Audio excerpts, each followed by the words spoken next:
নমস্কার বন্ধুরা, কেমন আছো সবাই? আজ বানাবো টমেটো স্যুপ। তো টমেটো স্যুপের জন্য কি কি লাগছে? লাগছে আলু, টমেটো, একটু আদা, নুন আর জিরে গুঁড়ো। এই সবগুলো মিশিয়ে আমি 2 থেকে 3টে স্টিম দিয়ে নিয়েছি সবগুলো, আর পরিমাণ মতো জল দিয়ে দিয়েছি।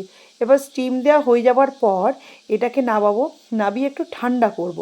তারপরে মিক্সিতে এগুলো সব ঢেলে দিয়ে একটু গ্রেট করে নেব। গ্রেট করার পর কিন্তু আমি এটাকে একটু ছাঁকনি দিয়ে ছেঁকে নিয়েছি, কারণ এর মধ্যে টমেটোর খোসাগুলো আছে, বীজগুলো আছে, যে আদাটা দিয়েছি আদার খোসাগুলো আছে, থেতো করে তো দিয়েছি, সেই কারণে সব ছেঁকে নেব। নিয়ে ফ্রাই প্যানের মধ্যে একটু বাটার দিয়ে দেব।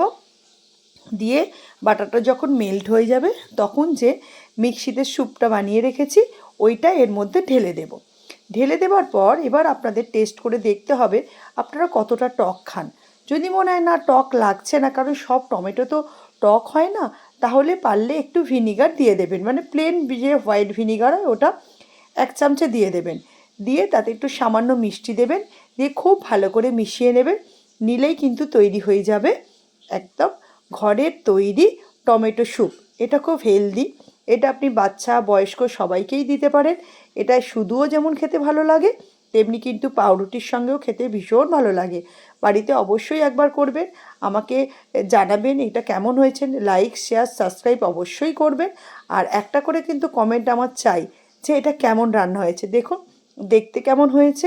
দেখুন, হয়তো টমেটোটা আরও বেশি লাল হলে বা পাকা হলে বা সেই খুব ভালো টমেটোটা লাল টকটকে হতো, কিন্তু না, আপনি যেভাবেই করুন টমেটোর কিন্তু স্যুপ এই রকমই কালার আসে। তাহলে বুঝতে পারছেন তো বাইরে টমেটোতে কীরকম কালার দিয়ে রাখে। সবাই খুব ভালো থাকবেন, সবাইকে অসংখ্য ধন্যবাদ। নমস্কার।